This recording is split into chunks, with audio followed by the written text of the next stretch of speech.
مفتی ہارون جیسا ہے رہبر ملا مرحبا مرحبا آپ خادم بھی ہیں آپ رہبر بھی ہیں آپ کو شفقتوں کا سمندر بھی ہے مدتوں بعد ایسا ہے ہم سر ملا مرحبا مرحبا مرحبا الحمدللہ نحمده ونستعینه ونستغفره ونؤمن به ونتوکل علیہ ونعوذ باللہ من شرور انفسنا ومن سیئات اعمالنا من يهده الله فلا مضل له ومن يضلله فلا هادي له ونشهد أن لا إله إلا الله وحده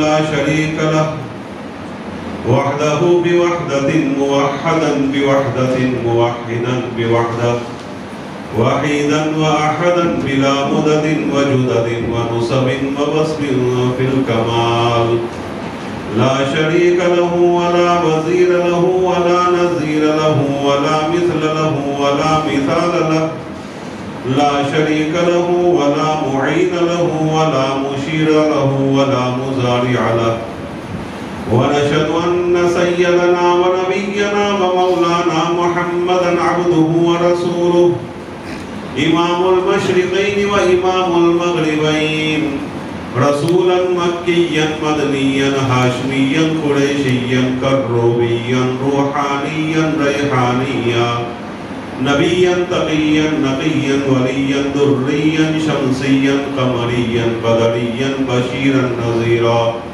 وصلى الله تعالى عليه وعلى آله وسلم تسليما كثيرا كثيرا أما بعد فأعوذ بالله من الشيطان الرجيم بسم الله الرحمن الرحيم وما كان الله ليعذبهم وأنت فيهم وما كان الله معذبهم وهم يستغفرون اللہ تبارک و تعالیٰ قرآن پاک میں ارشاد فرماتا ہے کہ اللہ ایسا نہیں ہے کہ تمہاری موجودگی میں ان کو عذاب میں مبتلا کرے اور اللہ ایسا بھی نہیں ہے کہ وہ لوگ استغفار کریں پھر بھی ان کو عذاب میں مبتلا کریں وقال النبی صلی اللہ علیہ وسلم من حفظ سنتی اکرمہم اللہ باربع خصال اللہ کے نبی صلی اللہ علیہ وسلم ارشاد فرماتے ہیں جو آدمی میری سنتوں کی پابندی کرے گا جو میری سنتوں کو مضبوطی سے پکڑے گا اللہ تعالیٰ فرماتے ہیں اللہ کے نبی صلی اللہ علیہ وسلم فرماتے ہیں اکرمہم اللہ باربع خصال اللہ تعالیٰ 4 انعامات سے اس کو نوازے گا المحبت فی قلوب البررہ پہلا انعام یہ ہوگا کہ اللہ تعالیٰ نیک لوگوں کے دلوں میں اس کی محبت ڈال دیں گے الہیبت فی قلوب الفجرہ اور اللہ تعالیٰ دوسرا انعام یہ دے گا کہ اللہ تعالیٰ ظالم و فاسق و فاجروں کے دلوں میں اس کا رعب ڈال دے گا الثقۃ فی الدین تیسرا انعام سنتوں پر عمل کرنے اور سنتوں کو مضبوطی سے پکڑنے کا یہ ہوگا کہ اللہ تعالیٰ اس کو دین پر جمع دیں گے وَالسَّعَةُ فِي الرِّزْقِ اور چوتھا انعام یہ اللہ تعالیٰ عطا فرمائے گا کہ اللہ تعالیٰ اس کی روزی کو عام کر دے گا اللہ تعالیٰ اس کی روزی کو وسیع کر دے گا صدق اللہ مولانا العظیم وصدق رسولہ النبی الکریم پہلے تعلیم سے موڑ دیے جاؤ گے پہلے تعلیم سے موڑ دیے جاؤ گے پھر کسی جرم سے جوڑ دیے جاؤ گے آپس میں ہاتھ ملا کر ایک دوسرے کے زنجیر کی طرح رہو آپس میں ہاتھ ملا کر ایک دوسرے کے زنجیر کی طرح رہو ورنہ کسی دھاگے کی طرح توڑ دیے جاؤ گے محترم بھائیو دوستو بزرگو ابھی میں نے آیت شریفہ آپ حضرات کے سامنے تلاوت فرمائی اس آیت شریفہ میں اللہ تعالیٰ فرماتے ہیں کہ جب تک لوگ استغفار کرتے رہیں گے، توبہ کرتے رہیں گے، گناہوں سے بچتے رہیں گے، تب تک میں ان لوگوں کے اندر عذاب نازل نہیں کروں گا۔ آج کل ہمارے سامنے حالات موجود ہے، تمام دنیا کے حالات، صرف ہندوستان کے یہ حالات نہیں بلکہ پوری دنیا کے حالات ہمارے سامنے ہیں کہ آئے دن کیسے کیسے واقعات ہمارے سامنے پیش ہوتے ہیں، کیسی کیسی خبریں ہمیں روزانہ ملتی رہتی ہے۔ ہر روز کوئی ایسی خبر ہوتی ہے، کوئی ایسے حالات ہمارے سامنے آتے ہیں جو ہمارے دلوں کو چیر کر رکھ دیتے ہیں، ہمارے دلوں کو زخمی کر کے رکھ دیتے ہیں، ہمارے دلوں کو مغموم کر کے رکھ دیتے ہیں۔ ایسے حالات روزانہ کہیں نہ کہیں سے ہمیں سننے کو ملتے ہیں۔ یہ سارے کے سارے اللہ تعالیٰ کی طرف سے آزمائشیں ہیں، یہ سارے کے سارے اللہ تعالیٰ کی طرف سے عذاب ہے۔ ان عذابوں کو دور کرنے کا طریقہ اللہ تعالیٰ نے ہمیں قرآن پاک میں ارشاد فرمایا ہے۔ ان عذابوں کو دور کرنا چاہتے ہو، ان تکلیفوں کو دور کرنا چاہتے ہو، ان مصیبتوں کو دور کرنا چاہتے ہو، ان ظالموں کو ختم کرنا چاہتے ہو، ان جابر لوگوں کو ختم کرنا چاہتے ہو، تو ایک بہترین راستہ یہ ہے کہ ہم سب مل کر توبہ کریں، ہم سب مل کر استغفار کریں۔ اور یہ اللہ تعالیٰ کی طرف سے آزمائش اور یہ عذاب، یہ مصیبتیں، یہ پریشانیاں کبھی اس لیے ہوا کرتی ہے کہ ہم کو اللہ جھنجھوڑنا چاہتا ہے، اللہ تعالیٰ ہمیں جگانا چاہتا ہے، اللہ تعالیٰ ہمارے ایمان کو مضبوط کرنا چاہتا ہے۔ اللہ تعالیٰ ان مصیبتوں میں، ان چیزوں میں مبتلا کر کے، ان پریشانیوں میں مبتلا کر کے اللہ تعالیٰ ہمیں تیار کر رہا ہے۔ جب تک ہم مجاہدہ نہ کریں گے، جب تک ہم پر تکلیفیں نہ آئے گی، جب تک ہم پر مصیبتیں نہ آئے گی، جب تک پریشانیوں کا سامنا نہ ہوگا، تب تک آدمی تیار نہیں ہوتا، مضبوط نہیں ہوتا۔ تو اللہ تعالیٰ ہمارے ایمان کو مضبوط کرنا چاہتا ہے۔ کبھی اللہ کا ارادہ یہ ہوتا ہے کہ میرے بندے جو مجھ سے غافل ہو چکے ہیں، جو مجھ سے دور ہو چکے ہیں، میری طرف متوجہ ہو جائے، میرے پاس آ جائے۔ یہ سارے کے ساری وجہ ہوتی ہے۔ اللہ چاہتا ہے کہ ان مصیبتوں کے ذریعے، ان تکلیفوں کے ذریعے، ان مظالموں کے ذریعے، ان تنگیوں کے ذریعے، ان چیزوں کے ذریعے اللہ چاہتا ہے کہ میرا بندہ میری طرف متوجہ ہو جائے۔ جب آدمی پر اللہ تعالیٰ بہت ہی نعمتیں بچھاتا رہتا ہے اور نچھاور کرتا رہتا ہے، اور جب آدمی متوجہ نہیں ہوتا تو پھر اللہ کیا کرتا ہے؟ تھوڑی تھوڑی مصیبتیں دیتا ہے، تھوڑی تھوڑی تکلیفیں دیتا ہے، تاکہ آدمی توبہ دلہ کرے اور میری طرف متوجہ ہو جائے۔ ایک آدمی کانٹریکٹر تھا، انجینئر تھا، اس نے بہت بڑی بلڈنگ 5-6 منزلہ، 10 منزلہ، 20 منزلہ بنائی۔ اب وہ جب دیکھنے کے لیے آیا، پہلی منزل، دوسری منزل، تیسری منزل، چوتھی منزل، آخری منزل پر پہنچا اور سب کچھ دیکھنے کے بعد اس کو خیال آیا کہ یہاں اوپر جو چیزیں پڑی ہوئی ہے اس کو حفاظت سے کہیں رکھی جائے، اس کے لیے مزدور نیچے ہیں تو اس کو بلایا جائے۔ چنانچہ اس نے اوپر سے جھانک کر دیکھا تو ایک مزدور نیچے کام کر رہا تھا۔ اس نے آواز دی کہ بھائی اوپر آؤ، ارے بھائی میرے سامنے دیکھو۔ اب وہ بار بار چل رہا تھا لیکن بلڈنگ اونچی تھی، اوپر سے اس تک آواز نہیں پہنچ رہی تھی۔ اب اس نے کیا کیا؟ اس نے اس کی طرف ایک سکہ ڈالا۔ اب وہ کام کرتا جا رہا ہے، سکہ اس کے قریب میں پڑا، اس نے سکہ اٹھا لیا، اس نے 5 کی نوٹ ڈالی، اس نے غنیمت سمجھ کر جیب میں ڈال دیا، اوپر نہیں دیکھ رہا ہے کہ بھئی کہاں سے آ رہی ہے۔ اس نے 100 کی نوٹ ڈالی، اپنے جیب میں ڈال دی، 50 کی نوٹ ڈالی، اپنے جیب میں ڈال دی، 1000 کی نوٹ ڈالی، اپنے جیب میں ڈالتا گیا، جیب میں ڈالتا گیا۔ وہ اوپر سے ڈالتا گیا، اس لیے اوپر سے وہ ڈال رہا تھا کہ میری طرف وہ متوجہ ہو جائے، میری طرف وہ نظر کرے تو میں اس کو کام بتاؤں۔ لیکن اوپر سے روپے پڑ رہے ہیں، یہ غنیمت سمجھ کر اپنی جیب میں ڈال رہا ہے۔ جب وہ پریشان ہو گیا اور اس نے اس پیسوں کے ذریعے اس کو سامنے نہیں دیکھا، متوجہ نہیں ہوا، تو اس نے کنکڑی اٹھائی، 1-2 کنکڑی، 1 کنکڑی ماری، 2 کنکڑی ماری، 3 کنکڑی ماری، تو اس نے دیکھا اوپر سے کنکڑے آ رہے، تو اس نے اوپر دیکھا، تو اس کا جو شیخ تھا، مالک تھا، اس نے کہا بھائی اوپر آؤ، تیرا کام ہے، اوپر آؤ، تیرا کام ہے۔ اسی طرح اللہ تعالیٰ اپنے بندوں کو نعمتیں دیتا ہے، نعمتیں دیتا ہے، نعمتیں دیتا ہے۔ جب نعمت میں مبتلا ہو کر اور نعمت میں پھنس کر آدمی جب اللہ کو بھول جاتا ہے تو پھر اللہ تعالیٰ کسی نہ کسی تکلیف کو بھیج دیتا ہے کہ میرا بندہ میری طرف متوجہ ہو جائے، میرا بندہ اوپر میری طرف دیکھے۔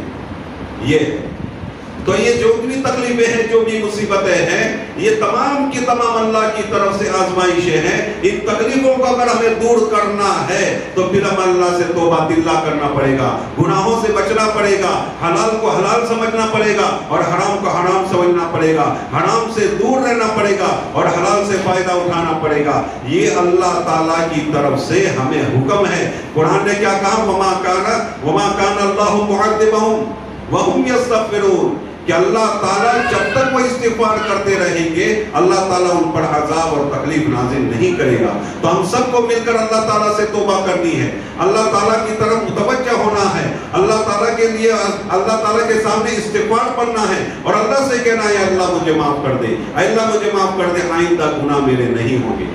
یہ آیت شریفہ کافروں کے لیے اتری تھی کہ یہ کفار مکہ کعبہ کا طواف کیا کرتے تھے اور طواف کے دوران اللہ سے معافی مانگا کرتے تھے، تو اللہ تعالیٰ نے آقا سرکار دو عالم صلی اللہ علیہ وسلم پر یہ آیت شریفہ اتاری کہ جب تک یہ استغفار کرتے رہیں گے، اللہ ایسا نہیں ہے کہ اللہ تعالیٰ وہ استغفار کرے، وہ توبہ کرے، وہ گناہوں سے معافی مانگے پھر بھی ان پر عذاب نازل کرے، اللہ ایسا نہیں ہے۔ تو دیکھو اللہ تعالیٰ کافر لوگ بھی توبہ کر رہے ہیں، استغفار پڑھ رہے ہیں، تو عذاب میں مبتلا نہیں کرتا۔ تو ہم مسلمان ہیں، ہم اللہ تعالیٰ سے استغفار کریں گے، اللہ تعالیٰ سے معافیاں مانگیں گے، تو پھر کیوں اللہ تعالیٰ ہمیں معاف نہیں کرے گا؟ ضرور اللہ تعالیٰ ہمیں معاف کرے گا۔ اور استغفار اور توبہ کے بہت سارے فائدے قرآن و حدیث میں موجود ہیں۔ حضرت نوح علیہ السلام کہتے ہیں فَقُلْتُ اسْتَغْفِرُوا رَبَّكُمْ إِنَّهُ كَانَ غَفَّارًا يُرْسِلِ السَّمَاءَ عَلَيْكُمْ مِدْرَارًا وَيُمْدِدْكُمْ بِأَمْوَالٍ وَبَنِينَ وَيَجْعَلْ لَكُمْ جَنَّاتٍ وَيَجْعَلْ لَكُمْ أَنْهَارًا۔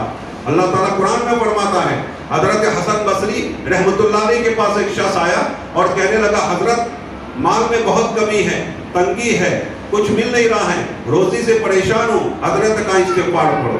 دوسرا آدمی آیا اور کہنے لگا حضرت میری اولاد نہیں ہے، سال ہر سال گزرے ابھی تک اولاد نہیں ہوتی ہے، حضرت کوئی وظیفہ دو۔ حضرت نے کہا استغفار پڑھو۔ کسی نے کہا حضرت میرے کھیت ویران ہو گئے اور غلہ نہیں اگڑا ہے، حضرت نے کہا استغفار پڑھو۔ کوئی آیا اور کہنے لگا حضرت میرے یہاں پانی نہیں آتا، میں پریشان ہوں، اور آسمان سے پانی نہیں برستا، میں پریشان ہوں، مجھے کوئی وظیفہ دیجئے۔ حضرت نے کہا استغفار کرو۔ اس وقت وہ ایک آدمی مرید وہاں موجود تھا کہ جو بھی آئے اس کو استغفار تلقین کر رہے ہیں، جو بھی آیا اس کو کہا استغفار کرو، استغفار کرو۔ حضرت حسن بصری رحمت اللہ علیہ سے پوچھا حضرت فلاں آیا، آپ نے کہا استغفار پڑھو، پانی والا آیا آپ نے کہا استغفار پڑھو، اور غلہ والا آیا اس نے کہا آپ نے کہا استغفار پڑھو، جس کے پاس مال نہیں تھا وہ آیا اس کو کہا استغفار پڑھو، جس کی اولاد نہیں ہو رہی تھی اس کو کہا کہ استغفار پڑھو، سب کو ایک ہی وظیفہ۔ حضرت کا قرآن کہہ رہا ہے، یہ میں نہیں کہہ رہا ہوں، قرآن کہہ رہا ہے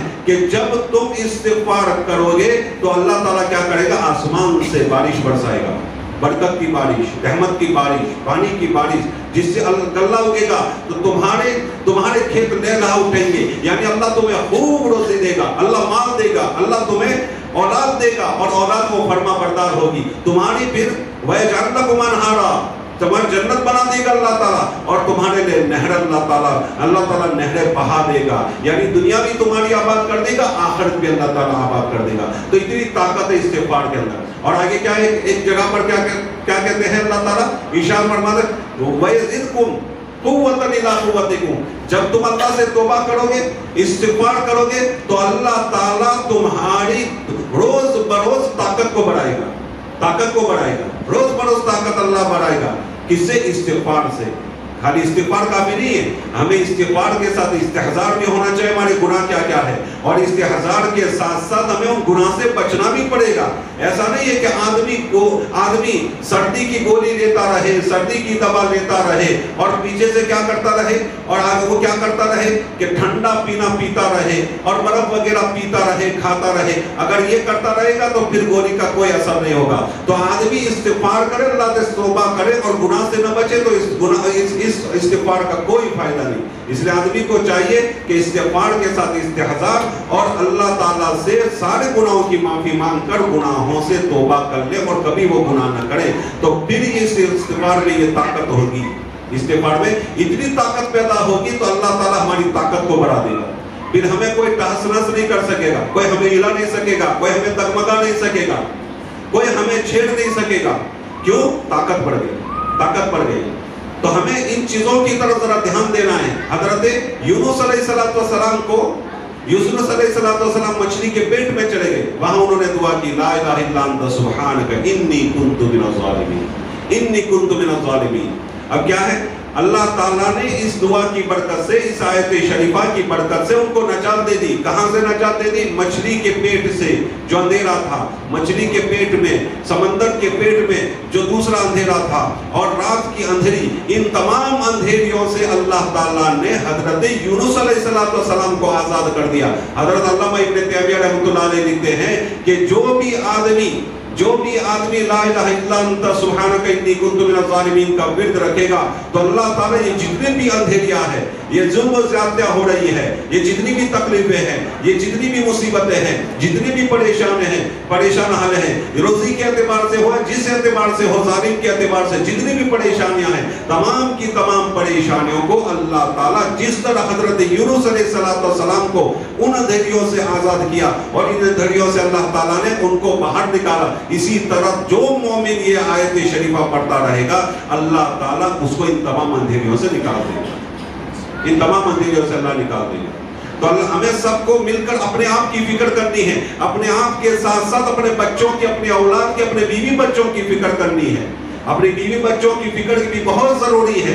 آج کل یہ حالات بڑے سنگین ہوتے جا رہے ہیں. اگر ان بچوں کی تربیت نہ کی تو یہی بچے آگے چل کر ہمارے لیے درد سر بنیں گے, ہمارے لیے تکلیف کا باعث بنیں گے. اس لیے ہماری تربیت کے ساتھ ساتھ اپنے آپ کی حفاظت کے ساتھ ساتھ بچوں کی حفاظت اور بچوں کی تربیت بہت ضروری ہے. سب سے پہلی تربیت کون سی ہے؟ ماں کی کوکھ, پھر ماں کی گود, پھر مکتب, پھر ماں کی کوکھ. ماں کے پیٹ میں جب بچہ ہوتا ہے تب ہی سے بچے کی پرورش ضروری ہو جاتی ہے. اس لیے علماء کرام نے لکھا ہے کہ جب بیوی کے پیٹ میں بچہ ہو تو اس کو کسی قسم کا دکھ نہ دو, اس کے ساتھ آرام کا معاملہ کرو, اس کے ساتھ نرمی کا معاملہ کرو, اس کو خوش رکھو, کیونکہ تم جتنا اس کو خوش رکھو گے اس کا اثر اندر کوکھ میں پلنے والے بچے پر ہوتا ہے, کوکھ پر پلنے والے بچے پر ہوتا ہے.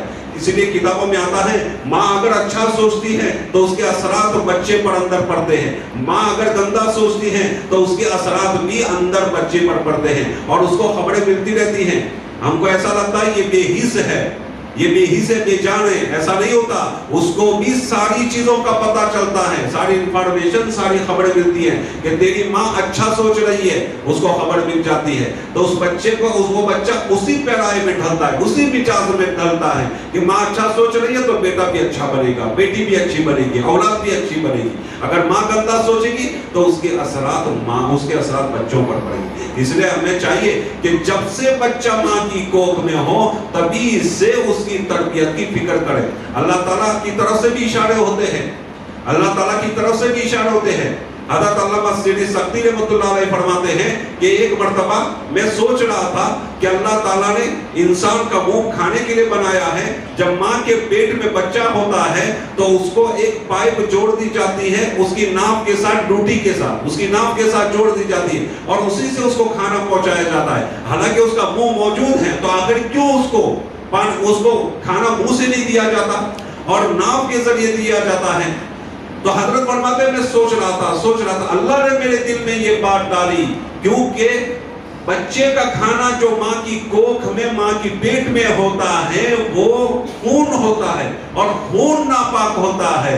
تو اللہ تعالیٰ کا یہ نظام ہے, اپنے بندے کو اللہ تعالیٰ سمجھانا چاہتا ہے, اے میرے بندے خون ناپاک تھا, تیرے منہ سے میں نے نہیں جانے دیا. کیوں؟ اس لیے کہ خون ناپاک تھا, تیرے منہ سے میں خون اندر جانے دیتا تو ایک ناپاک چیز کو تو کھانے والا ہوتا.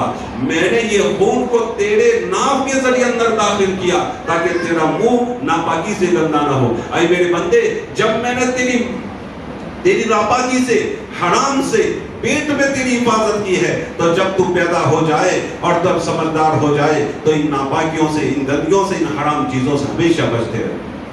امام بخاری رحمۃ اللہ علیہ فرماتے ہیں کہ آدمی جب کھاتا ہے تو پینے کی چیز کا راستہ ایک ہے, کھانے کی چیز کا راستہ ایک ہے, لیکن نکلنے کے لیے الگ الگ راستے ہیں. آدمی پیتا ہے پانی, شربت پیتا ہے تو منہ سے پیتا ہے, کھاتا ہے منہ سے کھاتا ہے, لیکن جانے کا راستہ ایک ہے لیکن نکلنے کے راستے دو رکھے ہیں. یہ اللہ کی قدرت ہے. حضرت فرماتے ہیں میں سوچ رہا تھا کہ یہ کیوں ہے. تو حضرت فرماتے ہیں میرے دل میں اللہ نے بات ڈالی کہ انسان اگر دونوں کا راستہ ایک ہی رکھتا, یعنی لکوڈ کا راستہ, پیشاب کا راستہ اور بہانے کا راستہ ایک رکھتا, تو آدمی کو جو پیشاب ہے, جو ناپاکی ہے, جو لکوڈ ہے, وہ ہمیشہ بہتی رہتی اور انسان پورے دن ناپاک رہتا, ہر وقت ناپاک رہتا. اس لیے اللہ تعالیٰ نے اندر جانے کے بعد راستے الگ الگ کر دیے, راستے الگ الگ کر دیے. اس میں انسان کو ہدایت دی گئی, اے انسان میں نے دیکھو تیرے پاک رہنے کے کتنے میں نے اسباب بنا دیے. کیسے میں نے اسباب بنا دیے؟ جب میں تیرے پاک رکھنے کا یہ اسباب بنائے ہیں تو تجھے سمجھنا چاہیے کہ تجھے پوری زندگی پاک رہنا چاہیے. بعض لوگ ہوتے ہیں کہ ناپاکی میں اپنی زندگیاں گزار رہے ہوتے, بھائی نماز پڑھ لو, میں ناپاک ہو, میں نہیں آ سکتا. مسلمان کبھی ناپاک وہ رہتا ہی نہیں ہے. یہ اللہ تعالیٰ کا نظام ہے, یہ اللہ تعالیٰ کا حکم ہے. مسلمان نہ ناپاک رہتا ہے نہ گندا رہتا ہے. مسلمان صاف بھی رہتا ہے اور پاک بھی رہتا ہے. یہ مسلمان ہے. مسلمان ہمیشہ صاف رہے گا اور ہمیشہ پاک رہے گا. بہرحال تو ہمیں اپنے بچوں کی فکر ماں کی کوکھ سے کرنی ہے. ماں کے پیٹ اس کا پہلا مدرسہ ہے اور دوسرا اس کا مدرسہ ماں کی گود ہے. ماں کے بہت سارے واقعات آپ کے سامنے ہوں گے. اور تیسرا اس کا مدرسہ ہے مکتب. تیسرا اس کا مدرسہ ہے مکتب. مکتب ہمارے لیے بہت ضروری چیز ہے. اگر ان مکتبوں کی ہم نے حفاظت نہ کی اور اپنے بچوں کو ریگولر ان مدرسوں میں ہم نے نہ بھیجا تو یہی بچے آگے چل کر ہمارے لیے بہت ہی زیادہ نقصان کے باعث بنے گی. آج کل ہم دیکھ رہے ہیں کتنی لڑکیاں غیروں کے ساتھ بھاگ رہی ہیں. کتنے ہی بچے ایسے ہیں جو غیروں کے راستوں پر چڑھ چکے ہیں. کیا وجہ اس کی وجہ یہی ہے کہ ان بچوں کو ان کے ماں باپ نے جب وہ چھوٹے تھے تو ان کو مکتب میں نہیں بھیجا. اگر بھیجا بھی تو کبھی بھیجا کبھی نہیں بھیجا, کبھی گئے کبھی نہیں گئے. تو وہ علوم جو بچپن میں ان بچوں کے دلوں پر راسخ ہونا چاہیے تھا, ان بچوں کے دلوں میں چوٹ جانا چاہیے تھا, ان بچوں کے دلوں میں نقش ہو جانا چاہیے تھا, ان بچوں کے دلوں میں اتر جانا چاہیے تھا, وہ علوم ان کے دل میں نہیں گئے, ان کے اندر نہیں گئے. تو آج یہ حالات ہے. حضرت مفتی شفیع صاحب رحمۃ اللہ علیہ فرمایا کرتے تھے کہ ہم نے کچھ لوگوں پر ریسرچ کیا جو شریعت مطالعہ کے بارے میں اول بکنے والے تھے کہ نماز کچھ نہیں ہے, فلاں کچھ نہیں ہے, فلاں کچھ ہے, حالانکہ مسلمان ہیں پھر بھی وہ اس طرح بک رہے تھے. جب ہم نے انکوائری کی اور ہم نے ریسرچ کیا اور ان کے بارے میں تحقیق کی تو پتا چلا یہ وہ لوگ ہیں جن کو ان کے ماں باپ نے بچپن میں مکتب میں نہیں بھیجا تھا. مکتب میں جو پڑھائی جاتی ہے, جو اس کے استاد پڑھاتے ہیں, جو ان کے حافظی پڑھاتے ہیں, جو ان کے عالم پڑھاتے ہیں, بچوں کے دلوں کے اوپر ایسے نقش ہو جاتا ہے جیسے پتھر کے اوپر کوئی لکیر ہم بنا دیتے ہیں, کوئی نقشہ کر کے کوئی نقش کر دیتے ہیں, اور نقش جو پتھر پر ہوتا ہے وہ ہمیشہ ہمیشہ رہتا ہے. اسی طرح بچوں کے دلوں پر بچپن کی تعلیم, مکتب کی تعلیم ایسی راسخ ہو جاتی ہے, ایسی راسخ ہو جاتی ہے کہ مرتے دم تک اس کی رہنمائی کرتی رہتی ہے. ہمارے یہاں 2002 ہوا ہمارے گجرات میں, اور بہت سارے مسلمانوں کو مار دیا گیا, بہت سارے مسلمان مرحوم ہو گئے. اللہ تعالیٰ ان سب کی بال مغفرت فرمائے, اللہ تعالیٰ ان سب کو جنت الفردوس نصیب فرمائے. اس دنیا سے وہ لوگ رخصت ہو گئے, لیکن کتنا بڑا ہنگامہ ہوا تھا. اس وقت باہر نکلنا مشکل تھا, کرفیو تھا, کھانے پینے کے لیے کوئی چیزیں نہیں تھی. عیسائی مشنری ہمارے یہاں گودرا کے قریب اطراف میں آئی. اب وہ مال دے رہی تھی, سامان دے رہی تھی, اناج دے رہی تھی, کھانا دے رہی تھی, پینا دے رہی تھی, بہت کچھ دے رہی تھی. دیتے دیتے ایک چیز کی وہ تبلیغ کرتی تھی. وہ تبلیغ کیا ہوتی تھی کہ بولو تم یہ کس نے تم کو دیا؟ عیسیٰ مسیح نے دیا, یسوع مسیح نے دیا, ایسا بولو. یہ تم کو کون دے رہا ہے؟ لو, یہ یسوع مسیح دے رہا ہے. اس طرح وہ دیتے تھے, اور بیچارے کچھ مجبور ہوتے تھے, لے کر نکل جاتے تھے. ایک بچہ 10 سال کا سامنے کھڑا ہے, جب اس نے کلمہ سنا تو وہ یہ سب سن رہا تھا. کبھی کا بجا کہیں دور جاتا ہے, کبھی قریب آتا ہے, کبھی دور جاتا ہے, پھر وہ چلا نہیں لینا مجھے. تو کچھ اس کے ساتھیوں نے کہا, بچوں نے کہا لے لینا چاہے تجھے, لینا لیا نہیں, بہت قریب آ کر تو چلا گیا. ارے تیرے گھر میں بھوک مرا ہے، تیرے گھر میں کچھ ہے نہیں، تیری ماں اکیلی ہے، تیری ماں بیوہ ہے، تیرا باپ تو ہے نہیں، تیرا باپ کو تو مار دیا گیا، تو کچھ لے لیتا۔ میں کیوں لوں؟ میں نہیں لوں گا، اور میں لے گا۔ یہ تو اللہ کو چھوڑ کر کسی اور کو، اللہ کو چھوڑ کر کسی اور کا کلمہ پڑھا رہے ہیں، اور کسی اور کے بارے میں کہہ رہے دینے والا کوئی اور ہے۔ اللہ کو اللہ دینے والا ہے، اللہ کے سوا کوئی دینے والا نہیں ہے، کوئی دینے والا نہیں۔ اس لیے میں ان کے پاس سے کچھ نہیں، چاہے میں مر جاؤں۔ تحقیق کی گئی یہ چیز اس نے کہاں سیکھی؟ اس کو جب پوچھا گیا اور تحقیق کی گئی اور اس کو لے کر بیٹھے، تو یہ جب اس کو پوچھا گیا کہاں تم نے سیکھا؟ کہ میرے استاد نے مجھے کہا تھا، میرے استاد نے مجھے کہا تھا مدرسے میں کہ اللہ کے سوا کوئی کچھ دینے والا نہیں۔ یہ تو یہ مکاتب کے اثرات ہوتے ہیں، مکاتب کے اثرات ہوتے ہیں۔ ایک بچہ اپنی ماں کے تلووں کے اندر تیل لگا رہا ہے، 1 دن ہو گیا، 2 دن ہو گئے، 3 دن ہو گئے، ماں نے پوچھا بیٹا کیا بات ہے؟ چند دنوں سے میں دیکھ رہا ہوں پر یہ خدمتیں کر رہا ہے، کبھی تو میں تجھے کہتی تھی بیٹا فلاں چیز لیا تھا، میں کام میں ہوں، میں کھیل رہا ہوں، کام بھی نہیں کرتا تھا، آج کیا ہو گیا تجھے؟ چند دنوں سے تیرا مزاج بدلا نظر آتا ہے، کیا بات ہے؟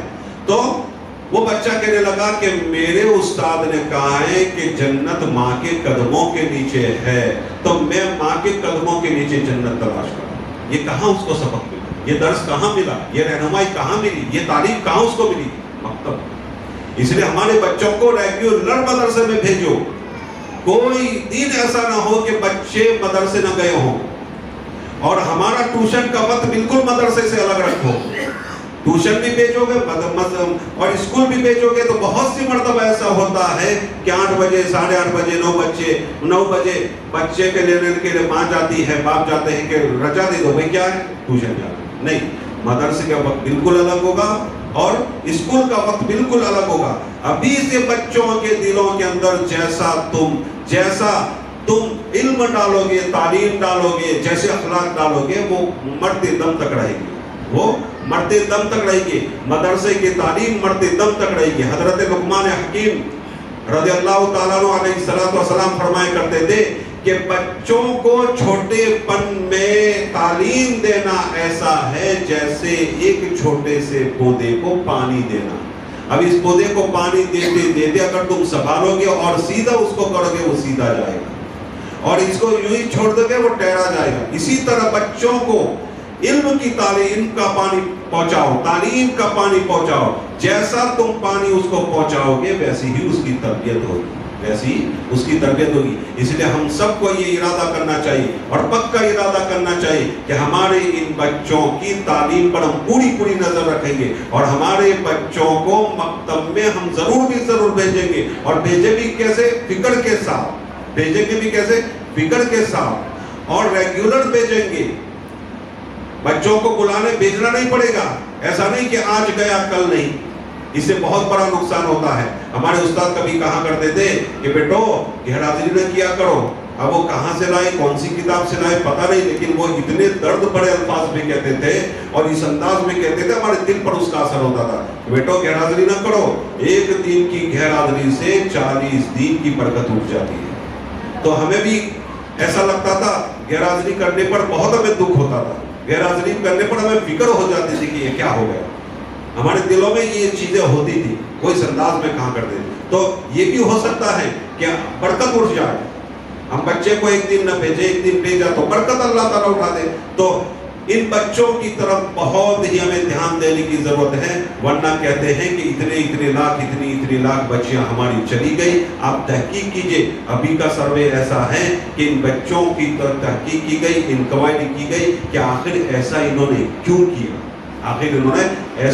کیا، تو پتا چلا انکوائری اور تحقیق کرتے کرتے اس نتیجے پر پہنچے کہ ان بچوں نے بچپن میں مکتب کی تعلیم نہیں لی تھی، بچپن میں ان کے ماں باپ نے مکتب کی تعلیم پر دھیان نہیں دیا تھا۔ اس کی وجہ سے یہ ساری کی ساری بچیاں اور یہ جو بچے غیر مسلموں کے ساتھ شادی کر رہے ہیں، یہ تمام کے تمام بچے انہی گروپ میں سے ہیں جنہوں نے مکتب کی تعلیم نہیں۔ اللہ کے نبی صلی اللہ علیہ وسلم کے پاس ایک آدمی آیا اور کہنے لگا کہ حضور میرا بیٹا میرا کہاں نہیں کرتا, مجھے کچھ دیتا نہیں ہے, میری خدمت نہیں کرتا. تو اللہ کے نبی صلی اللہ علیہ وسلم نے بیٹے کو بلایا, آؤ بھائی سامنے بیٹھو, تمہارا باپ شکایت کر رہا ہے تمہاری حضرت عمر کے پاس, اللہ کے نبی کے پاس نہیں, حضرت عمر کے پاس. حضرت عمر نے سامنے بٹھایا, بھائی کیوں میرے باپ کی نافرمانی کا خدمت نہیں کرتا, کہاں نہیں کرتا؟ تو کہنے لگا حضرت مجھے اتنا بتائیے کہ خالی باپ کے بچے کے اوپر باپ کے خالی حقوق ہوتے ہیں کہ باپ پر بھی اولاد کے حقوق ہوتے ہیں؟ حضرت عمر رضی اللہ تعالیٰ نے کہا کہ باپ پر بھی بیٹوں کے حقوق ہوتے ہیں, اولاد کے حقوق ہوتے ہیں. کیا حقوق ہوتے ہیں؟ تو حضرت عمر رضی اللہ تعالیٰ نے کہا کہ جب وہ بچے کی ماں لانا چاہے تو دیکھ کر لائے, وہ دیندار ہونی چاہیے, وہ دیندار ہونی چاہیے. آج کل تو یہ سارا رواج نکلتا جا رہا ہے, دیندار لڑکی کو دیکھا ہی نہیں جاتا. سامنے اچھی لڑکی ہے, خوبصورت لڑکی ہے, مادہ لڑکی ہے, شادی کر لی جاتے ہیں چاہے اس کے اخلاق کیسے ہو. تو بھائی بات یہ ہے کہ یہ اینٹوں گھاڑوں سے گھر بنتے ہیں اور اخلاق سے گھر آباد ہوتے ہیں.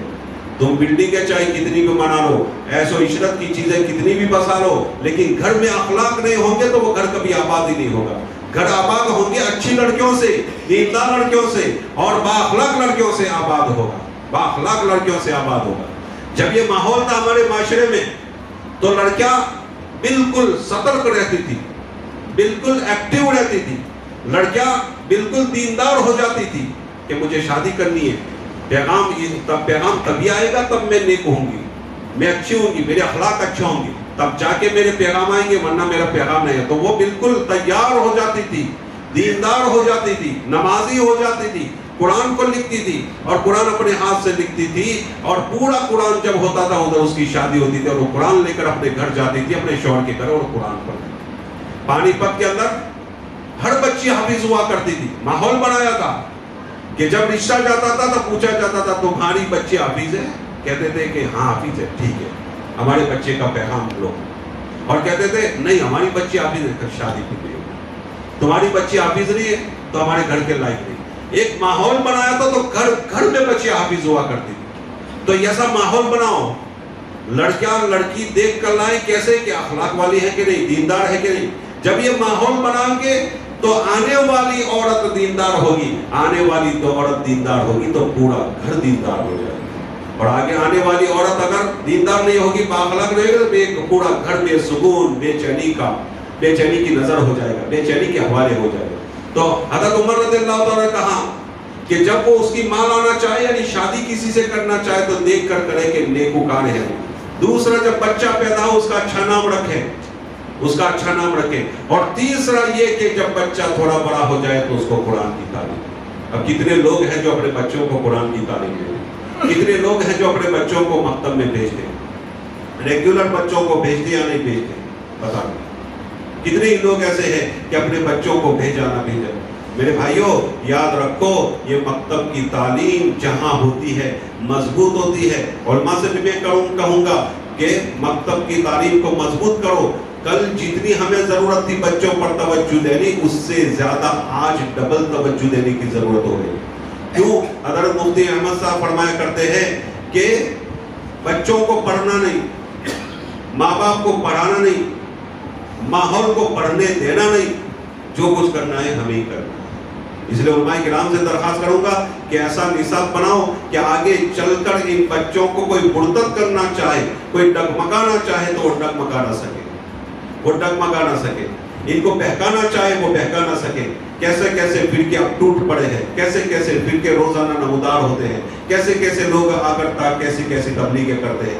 اگر مکتب کی تعلیم مضبوط ہوگی, مکتب کی تعلیم اگر صحیح دی ہوگی تو انشاءاللہ یہ بچے کبھی ڈگمگائیں گے نہیں, کبھی بھی مرتد نہیں ہوں گے اور کبھی بھی راستے سے بھٹکیں گے نہیں. اس لیے آج ارادہ کر کے اٹھو سب کے سب کہ انشاءاللہ ہمارے بچوں کو ریگولر مکتب میں بھیجیں گے, اور جب تک یہ بچے مکتب میں نہیں جائیں گے تب تک ہم چین سے نہیں بیٹھیں گے.